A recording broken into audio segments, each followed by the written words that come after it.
Very good morning, dear students. I hope you all are fine and staying safe. So today's worksheet beta, that is worksheet number 47 for ninth class English, dated 22nd October 2020.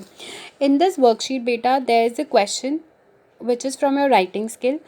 A question that is given to you is of descriptive paragraph.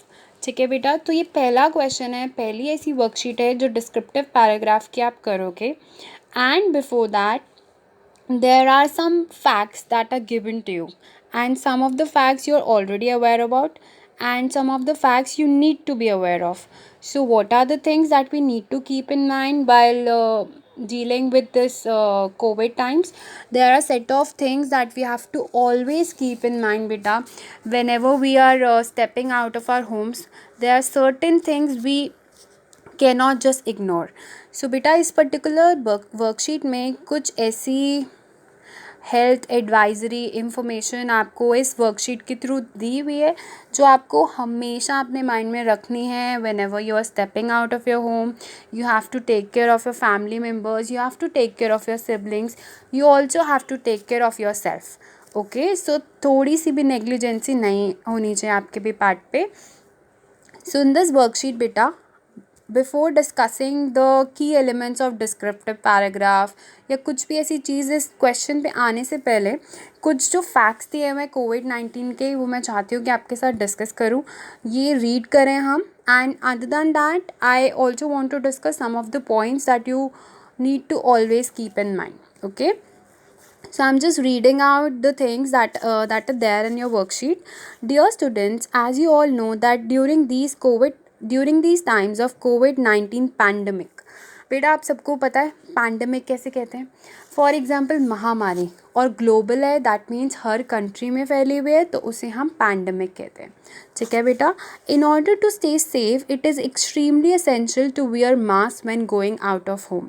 ये हम सबको पता है कि हम खुद को safe रखने के लिए और दूसरों को प्रिवेंट करने के लिए, ताकि हम ये डिज़ीज़, हम एक ऐसा मीडियम ना बने कि हम ये डिज़ीज़ फैलाएं, हमें बहुत इम्पॉर्टेंट है कि हम मास्क पहने, फेस मास्क पहने जब भी हम घर से बाहर जा रहे हैं. Okay, it is also important to maintain social distance. ये आप सबको पता है, ये हम रेपिटेटिवली बोलते हैं कि जब भी आप किसी से बात कर रहे हो आपको मास्क भी पहनना है और सोशल डिस्टेंसिंग भी मेंटेन करनी है. Okay, now let us meet Sonia and her friends. She always wear mask and maintain social distance. They are heroes in their locality. तो बेटा क्या है ये पर्टिकुलर वर्कशीट में कह रहे हैं कि हमें सोनिया और उनके कुछ फ्रेंड्स से मिलना है. वो हमेशा जब भी अपने घर से बाहर निकलते हैं वो मास्क पहनते हैं और सोशल डिस्टेंस मेंटेन करते हैं. ठीक है बेटा, they are heroes in their locality. Heroes कैसे हैं? Because they take care of other people as well. They are keeping a note of who all are wearing mask, who all are negligent, कौन कौन से ऐसे लोग हैं जो mask नहीं पहन रहे. So before just discussing this question, I want to discuss some of the things that we need to always keep in mind while we are stepping out of our Holmes.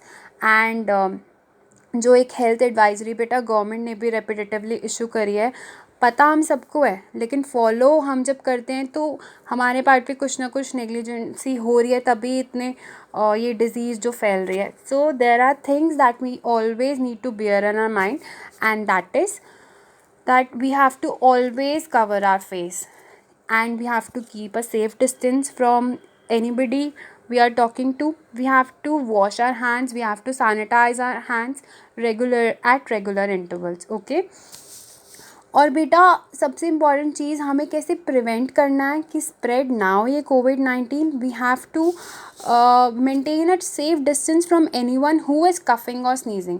कोई भी खांस रहा है या sneeze कर रहा है तो हमें उससे एक पहले ही सेफ डिस्टेंस मेंटेन कर लेना है, एक दूरी मेंटेन कर लेनी है कि हमें उसके पास जाके बात भी करनी है आपको, but you have to keep your self safe. Okay, and you don't have to touch your eyes, nose और माउथ. आपने फेस मास्क पहना हुआ है और अपनी आईज टच कर रहे हो, नोज़ टच कर रहे हो या अपने माउथ पे हाथ लगा रहे हो, तो that would be a medium of spreading the कोविड-19. सो आपको ये चीज़ ध्यान में रखनी है कि अपने फेस पे, अपनी आईज़ पे, कहीं पे भी हैंड रिपीटेटिवली नहीं लगाना है. और इम्पॉर्टेंट चीज़ बेटा, if ever you are feeling unwell you have to stay at home. अगर आपको कफ हो रहा है, आप स्नीज कर रहे हो या आपको फीवरिश फील हो रहा है, you don't have to go out, you don't have to step out, you just need to stay at home and seek proper medication. Okay. And also beta, if you are sneezing or you are coughing, you have to bend your elbow or you have to use a tissue while you do that. And अगर आपको थोड़ा सा भी ऐसा लगता है कि fever है, because weather is also changing, viral भी स्प्रेड हो सकता है, सो अब भी बहुत क्रूशल टाइम है and you need to take care of your self. And ऐसे घबराने वाली बात भी नहीं है कि फ़ीवर हो गया तो मुझे कोविड हो गया. You don't need to just like be in a hurry या बहुत कुछ ऐसे थॉट्स नहीं लेने. बहुत शांति से आराम से you have to calm your self and you have to like think in a proper manner कि what could be done. Okay, but if you are having difficulty in breathing you have to seek medical attention. ऐसा नहीं कि घर पे feverish feel हो रहा है और आपने कोई भी medicine अपने आप खा ली, that should not be done. वो आपको नहीं करना है, but बहुत calmly at peace you have to take a decision. Okay. And also बेटा you have to keep your rooms well ventilated. आपको अपने रूम्स की विंडोज़, अगर आपके ऐसे सिनेरियो है कि बहुत से आपके लाइक फैमिली मेम्बर्स एक ही रूम में रह रहे हैं, तो आपको उस रूम को वेंटिलेटेड प्रॉपरली रखना है सो दैट विंडोज़ ओपन हो. और जो वो एयर में भी हमें पता है कि कोरोना वायरस स्प्रेड हो रहा है, तो हम अगर रूम वेंटिलेटेड रखेंगे, विंडोज़ ओपन करके रखेंगे, तो वो चीज़ हम बहुत हद तक प्रिवेंट कर सकते हैं स्प्रेड होने से. ठीक है. One important thing beta, festival season is coming. Now you see all of them are stepping out of their home. और हम आपको बैठने के लिए बोलेंगे तो आप हमें बोलोगे कि ma'am almost everybody is out of their house. So वही आपको करना है बेटा. आपको क्राउड्स को अवॉइड करना है, आपको पब्लिक गैदरिंग्स को अवॉइड करना है. आप सबको पता है whenever we are going out there are some people who are very negligent, they are not wearing masks in a proper manner, and that is the reason of spreading COVID-19. Okay, so having discussed all the points of this COVID-19, and this is the public health information and advisory issued by the government of India, so you must take care of that. Coming to this worksheet beta, what we can do is, हमें ये सारे points मैंने आपसे क्यों discuss करे, क्योंकि ये actually में हमारी सिचुएशन है, अभी प्रेजेंट सिनेरियो है. एंड ऐसा ही कुछ सोनिया और उसके फ्रेंड्स विटनेस कर रहे हैं जो हम विटनेस करते हैं यूजुअली. उन्होंने क्या करा बेटा, I am just reading out and then we'll discuss. Sonia and her friends identified 5 people who repeatedly went out without mask. Sonia और उनके जो कुछ फ्रेंड्स हैं, उन्होंने आइडेंटिफाई करा कि ऐसे 5 लोग हैं जो बार बार विदाउट मास्क के बाहर में घर के बाहर आते हैं. They were not able to capture the images, so they decided to note down their descriptions. वो उनकी पिक्चर नहीं ले पाए, उनकी फ़ोटो नहीं ले पाए, तो उन्होंने सोचा कि हम उनको डिस्क्राइब करेंगे. अब डिस्क्राइब कैसे करेंगे, उनको इंट्रोड्यूस करेंगे, उनका कैरेक्टरिस्टिक्स डिस्कस करेंगे, वो कैसे दिखते हैं, कैसा बिहेव करते हैं, या कोई पर्टिकुलर हैबिट है उनकी जो वो यूजुअली करते हैं, ऐसी वो डिस्क्रिप्शन उन 5 लोगों की देंगे जो मास्क पहन के नहीं जाते हैं. ठीक है बेटा. Look at their notes below and help them complete the description of these 5 people so that elders can talk to them about following social distancing norms. क्या कह रहे हैं बेटा वो आपसे, वो ये कह रहे हैं कि हमें उन सोनिया और उनके फ्रेंड्स को डिस्क्रिप्शन में हमें वर्ड्स दिए हुए हैं जिसकी हेल्प से हमें एक डिस्क्रिप्शन कंप्लीट करनी है, सो दैट वो ये सेट ऑफ इंफॉर्मेशन अपने एल्डर्स को पास कर सकें, एल्डर्स उनसे डायरेक्टली बात कर सकें. That you cannot be so negligent, and we all have to take care of everything that is involved in the spread of coronavirus. Okay, however there are many people who do not follow the safety norms which are necessary to control the spread of COVID-19.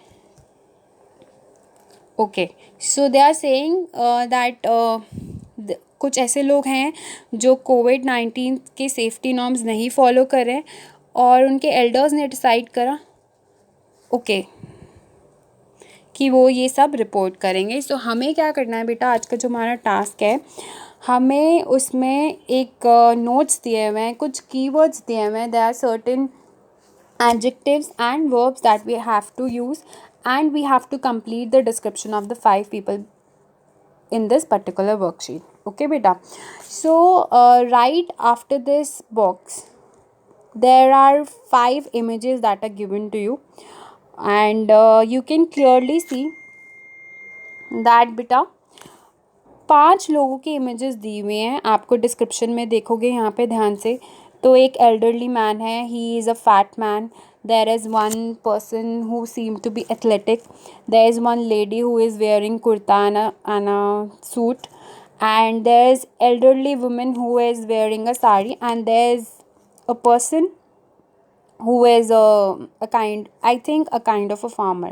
ठीक है, तो उसके बाद बेटा हमें यहाँ पे कुछ नोट्स दिए हुए हैं जो हमें देखने हैं और हमें डिस्क्रिप्शन कंप्लीट करनी है। अब आपको डिस्क्रिप्शन 1, 2, 3, 4 एंड 5, दैट मीन्स हमें एक एक पर्सन को लेना है, उनके कीवर्ड्स एडजेक्टिव्स यूज़ करने हैं और उनको डिस्क्राइब करना है। तो बेटा coming to this question, descriptive paragraph on persons, आपका जो सिलेबस का पार्ट है डिस्क्रिप्टिव पैराग्राफ ऑन पर्सन्स, उसमें कौन कौन सी चीज़ें हैं जो हमें अपने माइंड में रखनी है।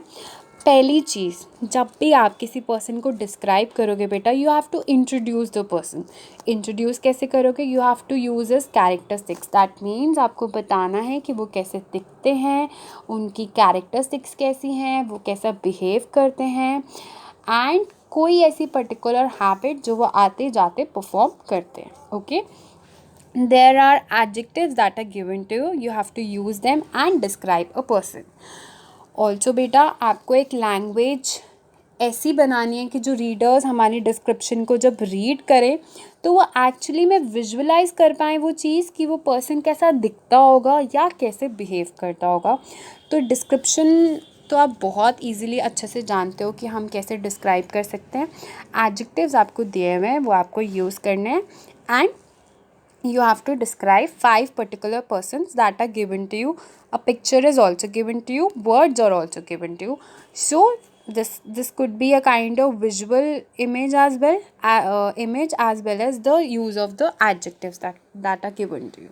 ओके, सो बेटा इसके बाद मैं वर्ड मीनिंग्स वाला एक पेज आपको फॉरवर्ड कर दूँगी जिसमें से कुछ एडजेक्टिव्स के मीनिंग मुझे लगा कि अगर आपको डिफ़िकल्टी होगी उनका मीनिंग समझने में, so I have just written it down. And उसके बाद भी कुछ होते हैं, कुछ वर्ड मीनिंग्स जो आपको लगता है कि मैम एडजेक्टिव्स दिए हैं और उनका मीनिंग क्लियर नहीं है, तो वो साइड बाय साइड अभी हम डिस्कस कर रहे हैं। Okay, so I am just reading out the notes and things would be clear to you. Okay, so pale का मतलब क्या होता है बेटा? पेल का मतलब कोई भी ऐसा पर्सन जो बहुत वीक लगता है। पेल होता है येलो कलर। फॉर एग्ज़ाम्पल आप किसी को देखते हो और इसका स्किन टोन येलो है तो आपको लगता है कि शायद he is not well, he is unwell, and maybe वो चीज़ बहुत पेल फेस लुक देते हैं कि he is not well, he is a weak person, and there are maybe he is diseased. Okay, so pale is a person who is not well. Okay, तो एक weak person की category में वो आता है। Okay, big mustache, that means मूछें। किसकी है मूछें? हमें पता है कि फर्स्ट पर्सन को जब हम डिस्क्राइब कर रहे हैं, so he has a big mustache. Okay, wear sunglasses. अब जब आप ये पर्सन डिस्क्राइब करोगे बेटा, so you have to use proper sentences while describing a person.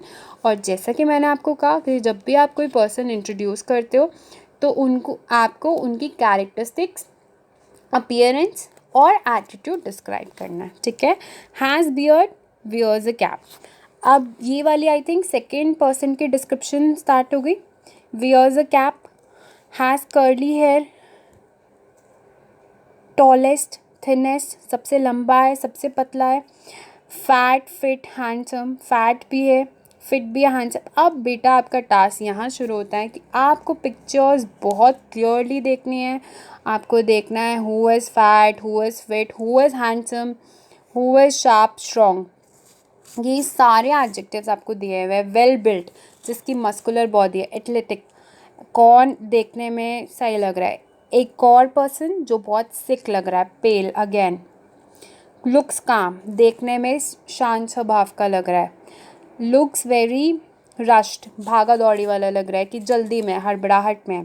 Looks angry, wears kurta. अब हमें पता है ये लेडी हैं जो कुर्ता पहनती हैं, या आप डिस्क्राइब कर सकते हो कि एंग्री दिखती हैं। या उनके फेस पे हमेशा फ्राउनिंग वाले इमोशंस होते हैं, that you can write. Has round eyes, has sharp nose, has bushy eyebrows. Bushy eyebrows means thick eyebrows. Okay. Has thin eyebrows. और किसकी थिन आईब्रोज है? Has long hair.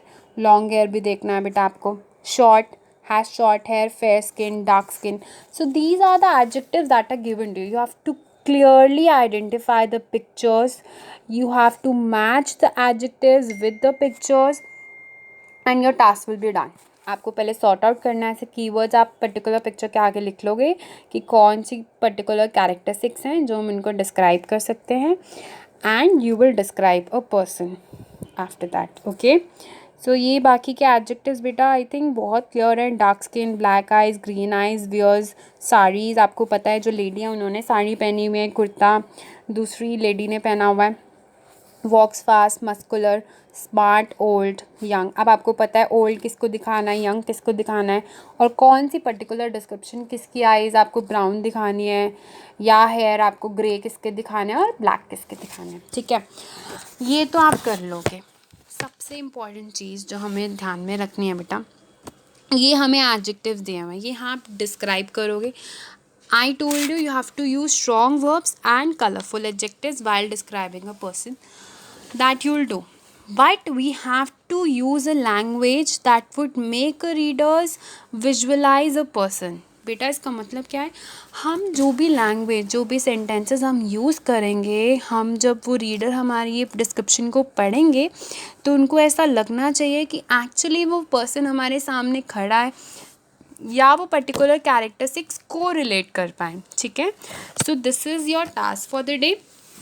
What you have to do is you have to keep in mind the certain things that we discuss at the outset, that there are certain things we need to bear in mind while stepping out of our homes, and we have to help Sonia and her friends in the description of this particular 5 people.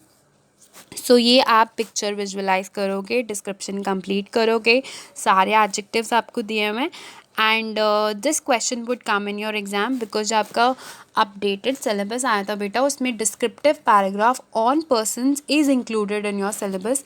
So please go through this worksheet thoroughly, and if you feel there is a need to discuss anything about it, you're free to leave any questions, but I have discussed कि descriptive paragraph में कौन से की elements हैं, ज़्यादा नहीं है, characteristics हैं, दिखते कैसे हैं, बिहेव कैसे करते हैं, and you have to use the strong verbs and adjectives. So your task is done. That means आपको बस अपनी डिस्क्रिप्शन बहुत इंटरेस्टिंग बनानी है ताकि हमारे जो रीडर्स हैं वो एक्चुअली में विजुअलाइज कर पाएँ उनको कि वो पर्सन दिखते कैसे होंगे और बिहेव कैसे करते होंगे. ठीक है बेटा. So please complete this worksheet and let us know if there is any doubt regarding this.